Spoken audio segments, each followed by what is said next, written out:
માતાજીને માનવાવાળા માટે એક ખુશીના સમાચાર આવ્યા છે. હાલમાં જ રિલીઝ થયેલા મહાકાલીના મૂવીના ટીઝરે એક વાત તો સાબિત કરી દીધી છે. આ વખતે પૌરાણિક ફિલ્મમાં કંઈક મોટું અને કંઈક અલગ જોવા મળવાનું જ છે.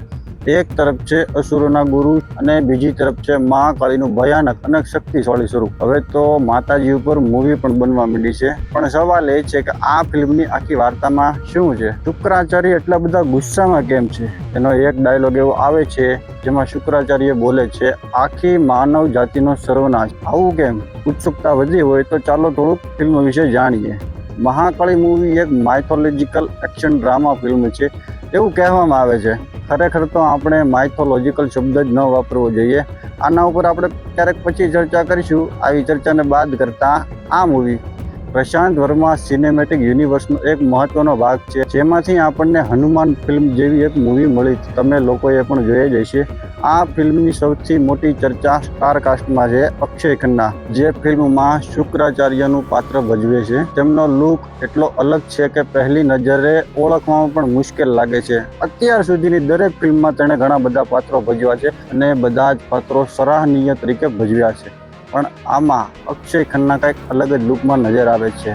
આ સિવાય ભૂમિ શેટ્ટી, રોહિત શ્રાફ, ઘણા બધા કલાકારો છે. ટીઝરમાં મહાકાલી માતાજીનો એક સીન જોયા પછી કેટલાક રિપોર્ટ્સમાં પ્રિયા રેડ્ડીને દેવી મહાકાળીના શક્તિશાળી સ્વરૂપ સાથે જોડવામાં આવી છે, જ્યારે ભૂમિ શેટ્ટી ફિલ્મનું મુખ્ય પાત્ર તરીકે દર્શાવવામાં આવી છે. ટીઝરની શરૂઆતથી જ ફિલ્મનું વાતાવરણ ખૂબ જ ડાર્ક, રહસ્યમય અને પૌરાણિક રાખવામાં આવ્યું છે. પણ સૌથી પહેલા આપણું ધ્યાન જાય છે અક્ષય ખન્નાના શુક્રાચાર્યના લુક ઉપર. લાંબી દાઢી, માથે જટા, ગુસ્સાવાળી આંખો, એકદમ ગંભીર ચહેરો. આ માત્ર એક લુક નથી, તેમની ડાયલોગ ડિલિવરી અને લુક ઘણું બધું સાબિત કરી જાય છે. પણ સ્ટોરીમાં શું છે? ટીઝર પરથી સંપૂર્ણ ફિલ્મની વાર્તા જાહેર કરવામાં આવી નથી અને તેમાં આપણે ટૂંકા મારીએ એ પણ સારી વાત નથી. આ આસ્થા, શ્રદ્ધા અને લાગણીનો વિષય છે. પરંતુ મારા મતે દેવો અને અસુરો વચ્ચેનો સંઘર્ષ 100% આ મૂવીમાં બતાવવામાં આવશે. અહીં ફિલ્મ એક રસપ્રદ સવાલ ઊભો કરે છે અને આપણે હંમેશા ખરાબ માન્યા છે. શું તેમની પાસે પણ પોતાની કોઈ કહાની હતી? તે સમયમાં સાચા હતા? આવો સવાલ થાય છે. અથવા તો આ મૂવીમાં બતાવવામાં આવશે.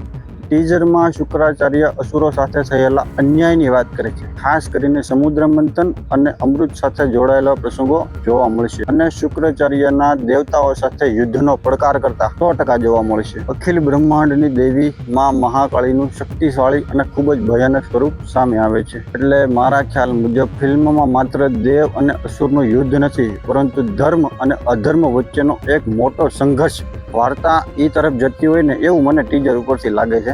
મારા મત પ્રમાણે ટીઝરની સૌથી મોટી હાઇલાઇટ છે અક્ષય ખન્ના. એમણે શુક્રાચાર્યના પાત્રમાં જે ગંભીરતા અને ખતરનાક અસર ઊભી કરી છે એ ખરેખર ધ્યાન પર ખેંચે જ છે. આ મૂવીમાં એ કોઈ સામાન્ય વિલન જેવા લાગતા જ નથી અને દરેક પાત્રની જેમ આ પાત્ર પણ સારી રીતે ખૂબ નિભાવશે એવી દર્શકોને આશા છે. તેમના પાત્ર પાછળનો ગુસ્સો, અન્યાયની લાગણી અને પોતાના લોકો માટેનો બદલો લેવાની ભાવના જોવા મળે છે. આના જ કારણે શુક્રાચાર્યનું પાત્ર ફિલ્મમાં ખૂબ જ મહત્વનું બની શકે છે. ફિલ્મ મોટા સ્કેલ ઉપર બનાવવામાં આવી રહી છે.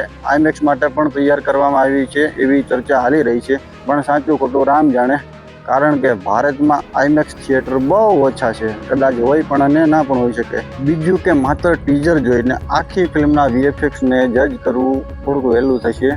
વીએફએક્સ તો એક તરફ રહ્યું, પણ આ મૂવીને આપણે જજ કરી શકીએ એટલી પણ ક્ષમતા આપણામાં નથી. ઘણા દેવી શક્તિને માનવાવાળાને આસ્થા, લાગણી, શ્રદ્ધા જોડાયેલી છે આ ફિલ્મ સાથે. અત્યાર સુધીના વિઝ્યુઅલ પરથી મહાકાલી એક સામાન્ય પૌરાણિક ફિલ્મ નથી, પરંતુ મોટા સિનેમેટિક સ્કેલ એક્સપિરિયન્સ આપવાનો પ્રયાસ કરે છે એવું તો ચોક્કસ કહી શકાય.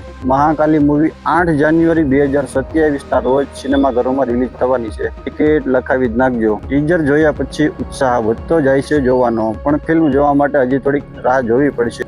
હવે જો હું ટીઝરને મારા હિસાબ પ્રમાણે રેટિંગ આપું તો સ્ટારકાસ્ટ, બેકગ્રાઉન્ડ મ્યુઝિક, વીએફએક્સ એમાં રેટિંગ આપી શકીએ. પણ મારા માટે સૌથી મહત્વનું છે ક્યુરિયોસિટી. 10 on 10 એટલે કે જિજ્ઞાસા. શું છે મૂવીમાં એ જાણવા માટે લોકો બહુ જ ઉત્સુક છે, કારણ કે ટીઝર જોયા પછી એક જ સવાલ થાય છે. મહાકાલી મૂવીનો આ પહેલો ટીઝર મારી દ્રષ્ટિએ ફિલ્મની આખી વાર્તા બતાવવાને બદલે એક મોટા યુદ્ધ અને એક મહાસંગ્રામની શરૂઆત બતાવે છે. અક્ષય ખન્નાનો શુક્રાચાર્યનો લુક અને મા મહાકાળીના સ્વરૂપની ઝલક પણ ફિલ્મમાં ઉત્સુકતા બહુ જ વધારી દે છે. હવે સાચી મજા ત્યારે આવશે જ્યારે ફિલ્મનું ફૂલ ટ્રેલર જોવામાં આવશે અને આપણે મહાકાળી મૂવી, શુક્રાચાર્ય અને આ સમગ્ર યુદ્ધની સ્પષ્ટ કહાની વધુ જોવા મળશે. ટીઝર ના જોયું હોય તો ડિસ્ક્રિપ્શનમાં લિંક છે, જોઈ લેજો. અક્ષય ખન્નાનો લુક તમને કેવો લાગ્યો અને સૌથી મહત્વનું મા મહાકાળીનું ભયાનક સ્વરૂપ કેવું લાગ્યું? હવે લખો જય મહાકાળી, જય માતાજી.